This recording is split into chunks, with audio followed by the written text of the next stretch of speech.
রাধে রাধে। ওম নমো ভগবতে বাসুদেবায়। ওম নমো ভগবতে বাসুদেবায়। ওম নমো ভগবতে বাসুদেবায়। শ্রীমদ্ ভাগবত চতুর্থ স্কন্ধ পোষণম দ্বিতীয় অধ্যায় শিবের প্রতি দক্ষের অভিশাপ। শ্লোক 31। এষ এব ই লোকানাম শিবপন্থা সনাতন ইয়ং পূর্বে চানুষম তুরীয়ৎ প্রমাণম জনার্দন। অনুবাদ: মানব সভ্যতার কল্যাণের জন্য বেদ শাশ্বত বিধান প্রদান করে, যা পুরাকালে থেকে নিষ্ঠা সহকারে অনুসরণ করা হয়েছে। তার সুদৃঢ় প্রমাণ হচ্ছেন পরমেশ্বর ভগবান, সমস্ত জীবের শুভাকাঙ্ক্ষী বলে যাকে জনার্দন বলা হয়। শ্লোক 32।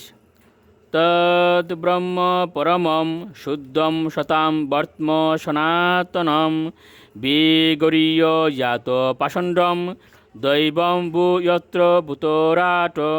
অনুবাদ: সাধু ব্যক্তিদের বিশুদ্ধ এবং পরম পথরূপ বৈদিক নিয়মের নিন্দা করে ভূতপতি শিবের অনুগামী তোমরা সকলে নিঃসন্দেহে অধপতিত হয়ে পাষণ্ডীতে পরিণত হবে।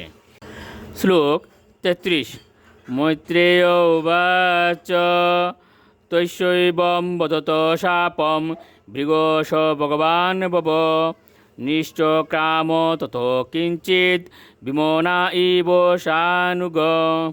অনুবাদ: মৈত্রেয় ঋষি বললেন, যখন শিবের অনুচর এবং দক্ষ ভৃগুর পক্ষ অবলম্বনকারীদের মধ্যে সাপান্ত হচ্ছিল, তখন ভগবান শিব অত্যন্ত বিষণ্ণ হয়েছিলেন। কিছু না বলে তার অনুগামীদের সঙ্গে সেই যজ্ঞস্থল থেকে চলে গিয়েছিলেন। শ্লোক 34।